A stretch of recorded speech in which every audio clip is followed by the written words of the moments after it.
Hello friends, இது உங்களுக்கு தமிழா. இனி நம்ம மூவி ரிவ்யூல பரோல் படத்தோட ரிவ்யூ தான் பார்க்க போறோம். இந்த படத்தோட ரிவ்யூ பொறுத்தவரை நம்ம சேனலை சப்ஸ்கிரைப் பண்ணி உங்க ஃப்ரெண்ட்ஸ் சப்போர்ட் பண்ணுங்க. பரோல் 2024ல தமிழ் டப்புல வெளிவந்த ஒரு action thriller movie. Sarath Sandeep இந்த படத்தை டைரக்ட் பண்ணிருக்காங்க.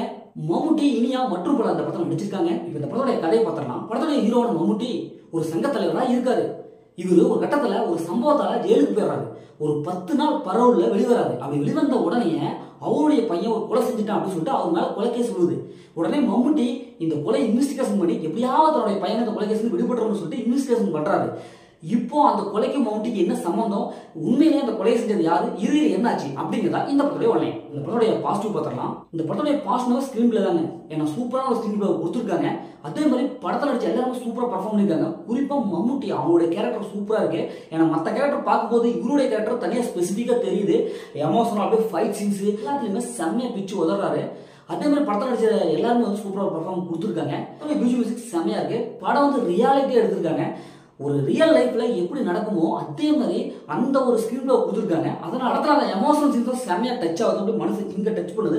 அந்த அளவுக்கு எமோஷனல் சீன்ஸ் சூப்பரா இருக்கு. ஏன்னா இதுக்கு முக்கியமான காரணம் என்னன்னா படம் வந்து ரியாலிட்டியா கொடுத்துருக்காங்க. அந்த ஒரு காரணத்துக்காக நம்ம படம் பார்க்கறதுக்கு ஒரு ரியாலிட்டியா இருக்கு. படத்தோட கிளைமேக்ஸ் யாரும் எதிர்பார்க்காத ஒரு ட்விஸ்ட் அண்ட் டர்னிங்கான கிளைமேக்ஸ் கொடுத்துருக்காங்க. இந்த படத்தோட மைனஸ்னாவே ஸ்கிரீன் பிளே தாங்க. ஏன்னா என்னடா இது ஸ்கிரீன் பிளே சூப்பரா இருக்குன்னு சொல்லிட்டு இப்படி சொல்றீங்களா அப்படிலாம் நினைக்காதீங்க. வந்து ஓரளவுக்கு ஸ்லோவா இருக்கலாம், ரொம்ப ஸ்லோவா இருக்கு. ஏன்னா படம் பார்க்கும்போது அந்த ஸ்பீடு இல்லை. என்னடா இது ஒரு சில பேருக்கு நினைப்பாங்க இந்த படத்தை பார்க்கும்போது, என்னடா இது ரொம்ப ஸ்லோவா இருக்குது, ஃபர்ஸ்ட் ஹாஃப் வந்து கடைசி வரைக்கும் எப்படா எப்படி இருக்குது அப்படிங்கிறது தான் இருக்குது.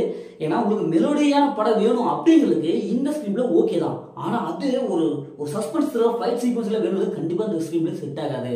அதே மாதிரி செகண்ட் ஹாஃப்ல ட்விஸ்ட் அண்ட் டர்னிங் வந்து அப்படியே ரொம்ப ஸ்லோவாக போகுது.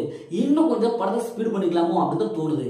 மம்முட்டி அவங்களுடைய கேரக்டர் மட்டும்தான் ரொம்ப ஸ்பெசிஃபிக்காக இருக்கு. மற்ற கேரக்டர்லாம் அப்படி ஏதோ சைடு எஃபெக்ட் வரதாப்பா அப்படிங்கிறது தான் இருக்குது. ஏன்னா மற்ற கேரக்டருக்கு கொஞ்சம் இம்பார்ட்டன்ட் கொடுத்துருக்கலாம். இந்த படத்தில் பெரிய மைனஸ்ல எதுவுமே இல்லை. இந்த படத்தை ஃபேவரட் பண்ணால் கண்டிப்பாக ஃபேவரட் பண்ணலாம். இந்த படத்தை அந்த மெசேஜ் எதுவுமே இல்லை. முதல் படம் எப்படி சூப்பராக இருக்கும், சுமாராக இருக்கணும். இந்த படம் ஒரு ஒன் டைம் வாட்ச் தான் நான் ஒரு படம் சொல்லுவேன். ஓகே, இதே மாதிரி அடுத்த ஒரு புதிய மூவி சந்திப்போம். உங்களிடமிருந்து உங்கள் கவி பாரதி.